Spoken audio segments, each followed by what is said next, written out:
आज की इस वीडियो में हम शबे बारात की सिर्फ रस्में नहीं, हकीकत बताएंगे। यह रात असल में है क्या? इस रात नाम ए अमाल क्यों बदले जाते हैं? इस रात इंसानों के बारे में कौन कौन से फैसले किए जाते हैं? और अगर खुदा न खास्ता हमारा नाम भी मरने वालों की लिस्ट में लिख दिया गया हो तो क्या हमारे पास कोई रास्ता बचता है या सब कुछ खत्म हो जाता है? प्यारे दोस्तों, शबे बारात इस्लामी साल के 8वें महीने शाबान उल मुअज्जम की 15वीं रात को आती है, यानी 14 शाबान की मगरिब के बाद और 15 शाबान की फज्र तक यह रात जारी रहती है। और यही वह रात है जिसके बारे में नबी करीम सल्लल्लाहु अलैहि वसल्लम ने अपनी उम्मत को खास तौर पर खबरदार फरमाया। ये रमजान से पहले आने वाली आखिरी बड़ी और फैसला कुन रात है। अब जरा इस लफ्ज को समझिए। शब यानी रात और बारात यानी बरी होना, रिहाई पा जाना, सजा से छुटकारा मिल जाना। इसलिए इस रात को शबे बारात कहा जाता है क्योंकि इस रात मुसलमान अपने गुनाहों से रिहाई मांगते हैं और अल्लाह तबारक व ताला अपनी रहमत के सदके लाखों करोड़ों बंदों को जहन्नुम की आग से आजाद फरमा देता है। उम्मुल मोमिनीन हजरत आयशा सिद्दीका रज़ियल्लाहु अन्हा फरमाती हैं, एक रात मैंने देखा कि हुजूर सल्लल्लाहु अलैहि वसल्लम मेरे हुजरे में मौजूद नहीं हैं। मैं घबराई, तलाश में निकली। जब जन्नतुल बकी पहुंची तो वहां का मंजर दिल हिला देने वाला था। मैंने देखा हुजूर सल्लल्लाहु अलैहि वसल्लम कब्रिस्तान में तशरीफ फरमा है, सर झुका हुआ, हाथ उठे हुए, लब्बों पर दुआ और दिल में पूरी उम्मत का दर्द। वह जगह जहां वह लोग आराम कर रहे थे जो कभी हमारी तरह जिंदा थे, हंसते थे, बोलते थे, दुनिया में मशगूल थे, मगर आज खामोश कब्रों में सो रहे हैं। हुजूर सल्लल्लाहु अलैहि वसल्लम उनके लिए भी दुआ कर रहे थे जो कब्रों में हैं, और उनके लिए भी जो अभी जिंदा हैं मगर गफलत में डूबे हुए हैं। मुझे देखकर हुजूर सल्लल्लाहु अलैहि वसल्लम ने फरमाया, ए आयशा, क्या तुमने यह गुमान किया कि अल्लाह का रसूल तुमसे ज्यादती करेगा? मैंने अर्ज किया, या रसूल अल्लाह, मुझे लगा शायद आप किसी और उम्महातुल मोमिनीन के हुजरे में तशरीफ ले गए होंगे। तो हुजूर सल्लल्लाहु अलैहि वसल्लम ने फरमाया, आज शाबान की 15वीं रात है, यह शबे बारात है। इस रात अल्लाह ताला बनु कल्ब की बकरियों के बालों से भी ज्यादा लोगों की मगफिरत फरमाता है। प्यारे दोस्तों, बनु कल्ब अरब का बहुत बड़ा कबीला था जिनके पास लाखों बकरियां थीं। यानी जिस रात अल्लाह की रहमत इस कदर बरसती है कि गुनाहगारों की गिनती बालों से भी ज्यादा हो जाए। तो सोचिए यह रात कितनी बड़ी और कितनी कीमती है। लेकिन यहां एक डराने वाली बात भी है। यह रात सबके लिए है मगर हर एक के लिए नहीं, और यही से असल फैसलों की बात शुरू होती है। कौन बख्शा जाएगा और कौन इस रहमत से महरूम रह जाएगा। यहीं से फरिश्तों की फहरिस्त तैयार होने लगती है और यहीं से जिंदगी और मौत की लाइन खींची जाती है। प्यारे दोस्तों, शबे बारात सिर्फ मगफिरत की रात नहीं बल्कि फरिश्तों के लिए जिम्मेदारियां बांटने की रात है। इस रात अल्लाह तबारक व ताला कुछ खास फरिश्तों को कुछ खास काम सौंप देता है, और उन्हीं कामों में सबसे बड़ा और सबसे डराने वाला काम है जिंदगी और मौत की फहरिस्त। हदीसों में आता है कि शाबान की 15वीं रात अल्लाह ताला मलिकुल मौत को एक फहरिस्त अता फरमाता है और फरमाता है, इस साल जिन जिन लोगों की रूह कब्ज की जानी है उनके नाम इस फहरिस्त में लिखे हुए हैं। यानी अब यह सिर्फ लिखा हुआ फैसला नहीं बल्कि अमल में आने वाला हुक्म है। प्यारे दोस्तों, यहां एक बात बहुत गौर से समझने की है। लौह ए महफूज में तो सब कुछ पहले से लिखा है, लेकिन शबे बारात की रात उन फैसलों को फरिश्तों के हवाले कर देना इस बात की निशानी है कि अब उन फैसलों की घड़ी करीब आ चुकी है। अब जरा एक मंजर सोचिए। एक इंसान अपनी दुकान बढ़ा रहा है, एक घर बना रहा है, कोई शादी की तैयारी में लगा है, कोई अपने बच्चों के भविष्य के सपने देख रहा है, लेकिन उसी रात उसका नाम मरने वालों की फहरिस्त में लिखा जा चुका होता है। वह खुद नहीं जानता, उसके घर वाले नहीं जानते, उसके दोस्त नहीं जानते, मगर फरिश्ते जानते हैं। यही है शबे बारात की रात। यह रात ख्वाब नहीं दिखाती, हकीकत दिखाती है। सरवर ए कायनात हजरत मोहम्मद मुस्तफ़ा सल्लल्लाहु अलैहि वसल्लम ने इरशाद फरमाया, एक शाबान से दूसरे शाबान तक जिन लोगों की मौत होनी होती है उनके नाम इसी रात लिख दिए जाते हैं। यहां तक कि इंसान शादी करता है, उसके बच्चे पैदा होते हैं, मगर उसका नाम मरने वालों में लिखा जा चुका होता है। प्यारे दोस्तों, अब यहां एक बहुत बड़ा सवाल पैदा होता है। अगर नाम लिखा जा चुका हो तो क्या दुआ का कोई फायदा है? क्या तकदीर बदली जा सकती है? यही सवाल हर दिल में उठता है। इसी सवाल का जवाब नबी करीम सल्लल्लाहु अलैहि वसल्लम ने एक मिसाल के जरिए दिया। एक शख्स सहरा में सफर कर रहा था। दोपहर के वक्त एक दरख्त के नीचे आराम के लिए रुका। उसने अपना ऊंट दरख्त से बांधा और खुद लेट गया। थोड़ी देर बाद आंख खुली तो देखा ऊंट गायब है। सहरा में ऊंट का खो जाना यानी मौत को दावत देना। वह इधर उधर दौड़ा मगर कोई निशान नहीं। थक हार कर वापस उसी दरख्त के नीचे बैठ गया। प्यास से हलकान मौत का इंतजार करने लगा। कुछ देर बाद आंख लग गई। जब आंख खुली तो क्या देखता है? ऊंट सामान समेत उसके सामने खड़ा है।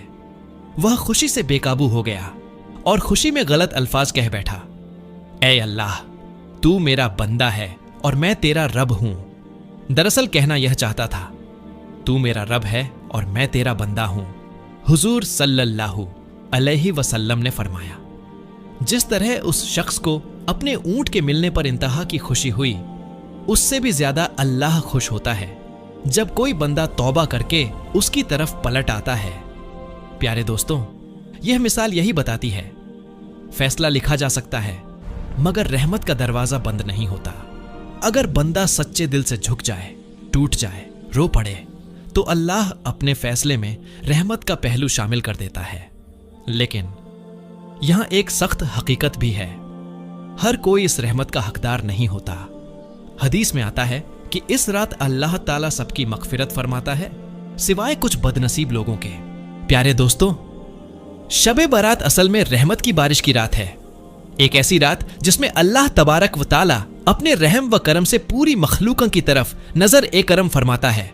लेकिन हर बारिश में कुछ जमीनें ऐसी होती हैं जो पानी सोख लेती हैं और कुछ ऐसी जहां पानी ठहरता ही नहीं। नबी करीम सल्लल्लाहु अलैहि वसल्लम ने खुद फरमाया, अल्लाह ताला शाबान की 15वीं रात तमाम मखलूकन की मगफिरत फरमाता है सिवाय मुशरिक और दिल में कीना रखने वाले के। यानी यह रात इतनी बड़ी है, इतनी वसीय है, इतनी रहमतों से भरी है कि फिर भी कुछ लोग इससे महरूम रह जाते हैं। अब सवाल यह है, कौन है ये बदनसीब लोग? पहला, शिर्क करने वाला, वह इंसान जो अल्लाह के अलावा किसी और से दिल की उम्मीद बांध ले, जो सजदे का हक गैर को दे दे।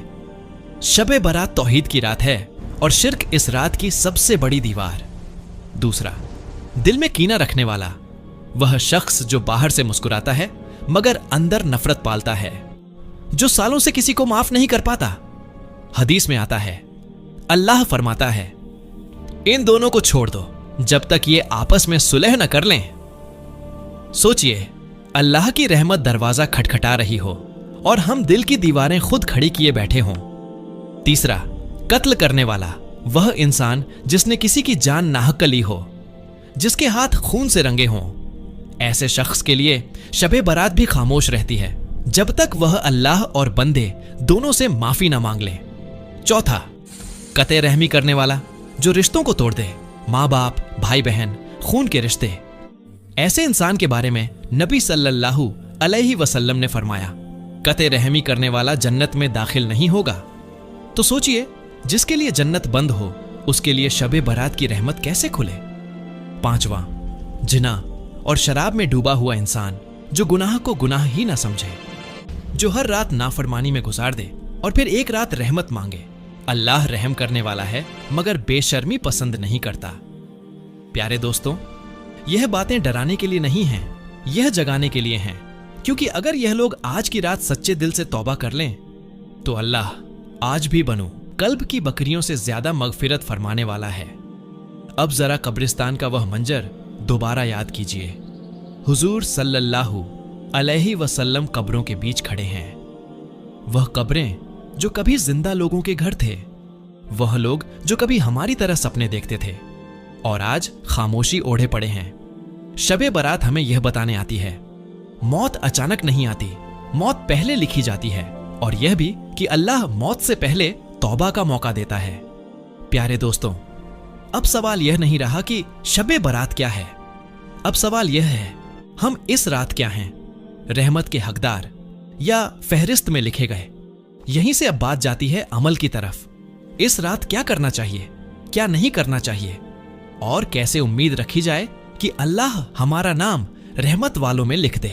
दोस्तों, अब तक हमने शबे बारात की हकीकत समझी, फैसलों की रात, मौत और जिंदगी की फहरिस्त, मगफिरत और महरूमी का फर्क।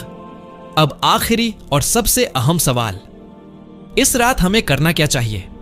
सबसे पहले एक बात साफ समझ लीजिए, शबे बारात में कोई ऐसी खास इबादत नहीं जो फर्ज या वाजिब हो और नबी करीम सल्लल्लाहु अलैहि वसल्लम से खास तौर पर साबित हो।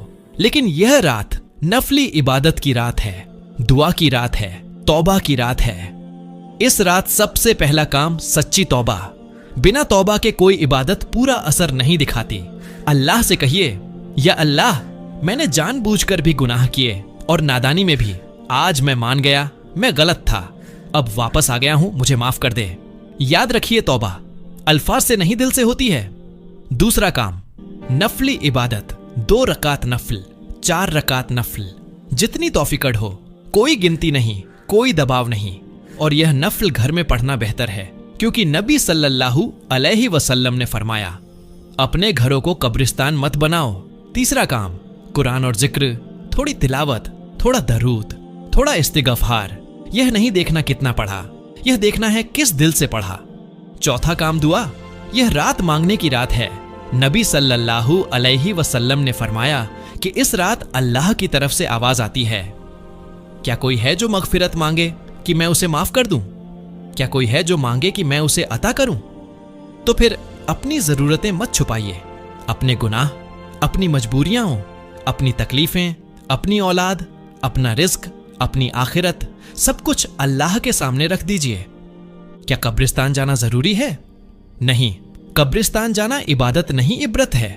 वहां जाकर अहले कबूर के लिए दुआ कर सकते हैं, सफाई कर सकते हैं, मगर इबादत को कब्रिस्तान से लाजिम मत कर लीजिए। इस रात क्या नहीं करना चाहिए? गुनाह भरी महफिलें, आतिशबाजी, बेपर्दगी, फिजूल हंगामा।